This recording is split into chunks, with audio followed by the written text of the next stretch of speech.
Hello. You want to hear another chapter in the book, The Borrowers by Mary Norton? I've almost forgot where we were, but I had a bookmark in there, and it says I think we're on chapter 8. So let's start with chapter 8. Let's start reading and see if we can get some read before the phone rings or somebody knocks on the door. I'm expecting a bobbin winder for my quilt machine, so somebody may knock on the door. Anyway, here's chapter 8 of The Borrowers. The step was worn but very steep. If I got down onto the path, Arietta thought, I might not get up again. So for some moments she sat quietly. After a while she noticed the shoe scraper. There's the shoe scraper. Let's read what she does. Arietta, called Pod softly, where have you got to? I just climbed down the shoe scraper, she called back. He came along and looked down at her from the top of the step. That's all right, he said after a moment's stare, but never climb down anything that isn't fixed like. Supposing one of them came along and moved the shoe scraper, where would you be then? How would you get up again? It's heavy to move, said Arietta. Maybe, said Pod, but it's movable. See what I mean? There's rules, my lass, and you've got to learn. This path, Arietta said, goes around the house, and the bank does too. Well, said Pod, what of it? Arietta rubbed one red kid shoe on a rounded stone. It's my grating, she explained. I was thinking that my grating must be just around the corner. My grating looks out onto this bank. Your grating? Exclaimed Pod. Since when has it been your grating? I was thinking, Arietta went on, suppose I just went around the corner and called through the grating to Mother. No, said Pod, we're not going to have none of that. Not going around corners. Then, went on Arietta, she'd see I was all right like. Well, said Pod, and then he half smiled. Go quickly then and call. I'll watch for you here. Not loud, mind. Arietta ran. The stones in the path were firmly bedded, and her light, soft shoes hardly seemed to touch them. How glorious it was to run! You could never run under the floor. You walked, you stooped, you crawled, but you never ran. Arietta nearly ran past the grating. She saw it just in time after she turned the corner. Yes, there it was, quite close to the ground, embedded deeply in the old wall of the house. There was moss below it and a spreading greenish stain. Arietta ran up to it. Mother, she called, her nose against the iron grill. Mother! She waited patiently, and after a moment she called again. At the third call, Homily came. Her hair was coming down, and she carried, as though it were heavy, the screw lid of a pickle jar, filled with soapy water. Oh, she said in an annoyed voice, you didn't half give me a turn. What do you think you're up to? What do you think you're up to? Where's your father? Arietta jerked her head sideways, just there, by the front door. She was so full of happiness that out of Homily's sight, her toes danced on the green moss. Here she was on the other side of the grating. Here she was at last, on the outside, looking in. Yes, said Homily, they opened that door like that, the first day of spring. Well, she went on briskly, you run back to your father and tell him if the morning room door happens to be open, that I wouldn't say no to a bit of red blotting paper. Mind out of the way now while I throw the water. That's what grows the moss, thought Arietta as she sped back to her father. All the water we empty through the grating. Pod looked relieved when he saw her, but frowned at the message. How'd she expect me to climb that desk without me pen? Blotting paper is a curtain and chair job, and she should know it. Come on now, up with you. Let me stay down, pleaded Arietta, just a bit longer, just till you finish. They're all out except her. Mother said so. She'd say anything, grumbled Pod, when she wants something quick. How does she know she won't take it downstairs with a stick? How does she know Mrs. Driver isn't stayed at home today with a headache? How does she know that boy ain't still here? What boy? Asked Arietta. Pod looked embarrassed. "What boy?" he repeated vaguely, and then went on. "Oh, or maybe Crampfurl?" "Crampfurl isn't a boy," said Arietta. "No, he isn't," said Pod, not in a manner of speaking. "No," he went on, as though thinking this out. "No, you wouldn't call Crampfurl a boy. Not, as you might say, a boy exactly." "Well," he said, beginning to move away, "stay down a bit if you like, but stay close." Arietta watched him move away from the step, and then she looked about her. Oh, glory! Oh, joy! Oh, freedom! The sunlight, the grasses, the soft moving air, and halfway up the bank, where it curved around the corner, a flowering cherry tree. Below it on the path lay a stain of pinkish petals, and at the tree's foot, pale as butter, a nest of primroses. Arietta threw a cautious glance toward the front door step, and then, light and dancy in her soft red shoes, she ran toward the petals. She gathered several up and laid them on one inside the other, up and up, like a card castle, and then she spilled them. Pod came again to the top of the step and looked along the path. "Don't you go far," he said after a moment. Seeing his lips move, she smiled back at him. She was too far already to hear the words. A greenish beetle, shining in the sunlight, came toward her across the stones. She laid her fingers lightly on its shell, and it stood still, waiting and watchful. And when she moved her hand, the beetle went swiftly on. An ant came hurrying in a busy zigzag. She danced in front of it to tease it and put out her foot. It stared at her, nonplussed, waving its antenna. Then pettishly, as though put out, it swerved away. Two birds came down, quarreling shrilly, into the grass below the tree. One flew away, but Arietta could see the other among the moving grass stems above her on the slope.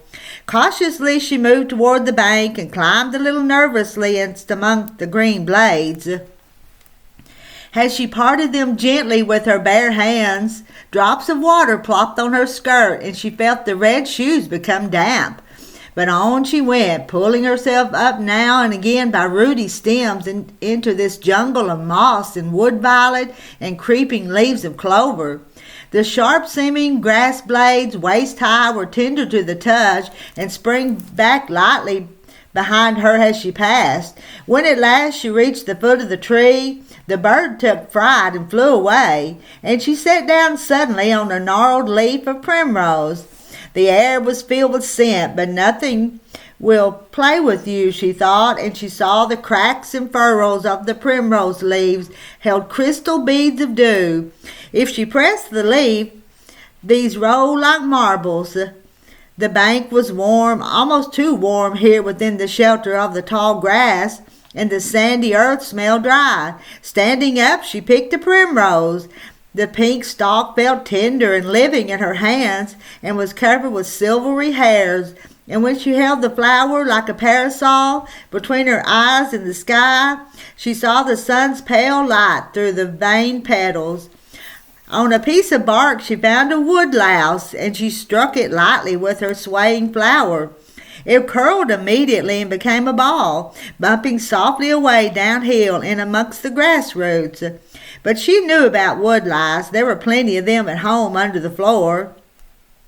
Homily always scolded her if she played with them, because she said they smelled of old knives.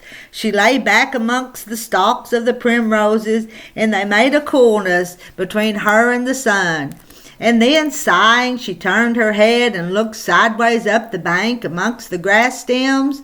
Startled, she caught her breath. Something had moved above her on the bank.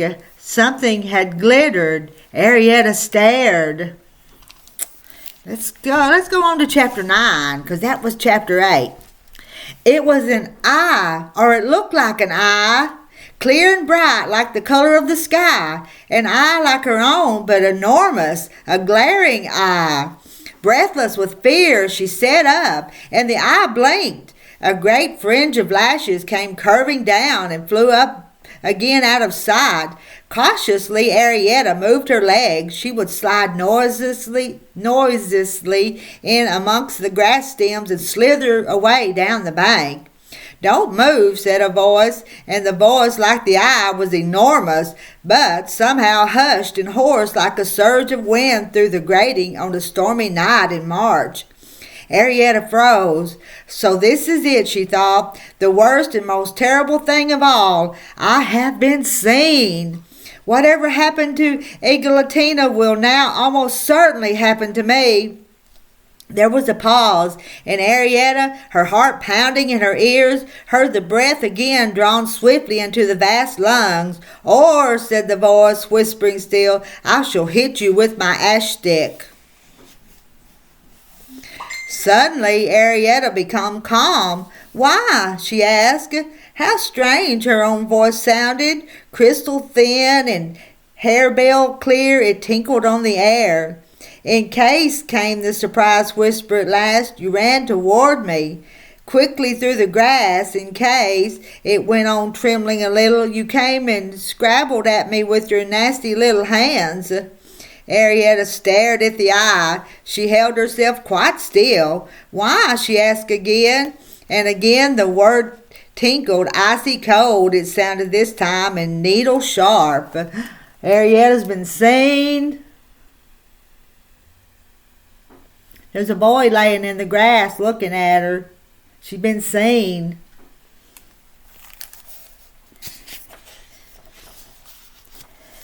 "Things do," said the voice. "I've seen them in India." Arietta thought of her gazetter of the world. "You're not in India now," she pointed out. "Did you come out of the house?" "Yes," said Arietta.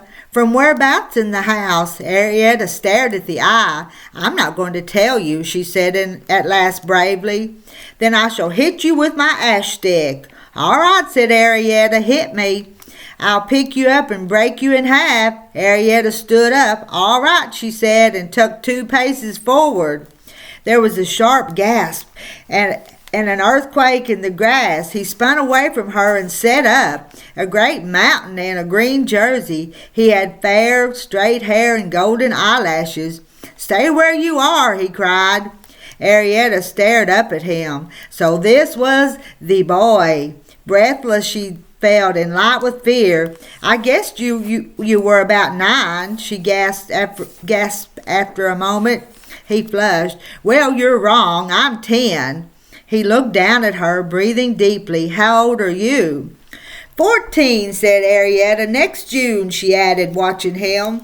There was a silence while Arietta waited, trembling a little. "Can you read?" the boy said at last. "Of course," said Arietta. "Can't you?" "No," he stammered. Yes, I've just come from India." What's that got to do with it?" asked Arietta. "Well, if you were born in India, you're bilingual. And if you're bilingual, you can't read, not so well." Arietta stared up at him. What a monster, she thought, dark against the sky. "Do you grow out of it?" she asked. He moved a little, and she felt the cold flick of his shadow. "Oh, yes," he said, "it wears off. My sisters were bilingual. Now they aren't a bit. They could read any of those books upstairs in the schoolroom." "So could I," said Arietta quickly, "if someone could hold them and turn the pages. I'm not a bit bilingual. I can read anything." "Could you read out loud?" "Of course," said Arietta. "Would you wait here while I run upstairs and get a book now?" "Well," said Arietta. She was longing to show off. Then a startled look came into her eyes. "Oh," she faltered. "What's the matter?" The boy was standing up now. He towered above her. "How many doors are there to this house?" She squinted up at him against the bright sunlight. He dropped on one knee. "Doors?" he said. "Outside doors?" "Yes." "Well, there's the front door, the back door, the gunroom door, the kitchen door, the scullery door, and the French windows in the drawing room." "Well, you see," said Arietta, "my father's in the hall by the front door working. He wouldn't want me to be disturbed." "Working?" said the boy. "What at?" "Getting material," said Arietta, "for a scrubbing brush." Then I'll go in the side door. He began to move away, but turned suddenly and came back to her. He stood a moment as though embarrassed, and then he said, "Can you fly?" "No," said Arietta, surprised. "Can you?" His face became even redder. "Of course not," he said angrily. "I'm not a fairy." "Well, nor am I," said Arietta, "nor is anybody. I don't believe in them." He looked at her strangely. "You don't believe in them?" "No," said Arietta. "Do you?" "Of course not." "Really," she thought, "he is a very angry kind of boy. My mother believes in them," she said, trying to appease him. She thinks she saw one once. It was when she was a girl and lived with her parents behind the sand pile in the potting shed. He squatted down on his heels and she felt his breath on her face. "What was it like?" he asked. "About the size of a glowworm with wings like a butterfly, and it had a tiny little face," she said, "all alight and moving like sparks and tiny moving hands. Its face was changing all the time," she said, smiling and sort of shimmering. "It seemed to be talking," she said very quickly, "but you couldn't hear a word." "Oh," said the boy, interested. After a moment he asked, "Where did it go?" "It just went," said Arietta. "When my mother saw it, it seemed to be caught in a cobweb. It was dark at the time, about 5 o'clock on a winter's evening after tea." "Oh," he said again, picking up 2 petals of cherry blossom, which he folded together like a sandwich and ate slowly. "Supposing," he said, staring past her at the wall of the house, "you saw a little man, about as tall as a pencil, with a blue patch in his trousers, halfway up a window curtain, carrying a doll's teacup. Would you say it was a fairy?" "No," said Arietta, "I'd say it was my father." "Oh," said the boy, thinking this out, "does your father have a blue patch on his trousers?" "Not on his best trousers. He does on his borrowing ones." "Oh," said the boy again. He seemed to find it a safe sound as lawyers do. "Are there many people like you?" "No," said Arietta. "None. We're all different." "I mean as small as you." Arietta laughed. "Oh, don't be silly," she said. "Surely you don't think there are many people in this world your size." "There are more people my size than yours," he retorted. "Honestly," began Arietta helplessly, and laughed again. "Do you really think, whatever sort of a world would it be? Those great chairs, I've seen them. Fancy if you had to make chairs that size for everyone. And the stuff for their clothes, miles and miles of it, tents of it, and the sewing. And their great houses reaching up so you can hardly see the ceilings. Their great beds, the food they eat, great smoking mountains of it, huge bogs of stew and soup and stuff." "Don't you eat soup?" asked the boy. "Of course we do," laughed Arietta. "My father had an uncle who had a little boat which he rowed around in the stock pot, picking up floatum and jetsam. He did bottom fishing too for bits of marrow until the cook got suspicious, though finding bent pins in the soup. Once he was nearly shipwrecked on a chunk of submerged shinbone. He lost his oars and the boat sprang a leak, but he flung a line over the pot handle and pulled himself alongside the rim. But all of that stock, fathoms of it, and the size of the stock pot, there wouldn't be enough stuff in the world to go around after a bit.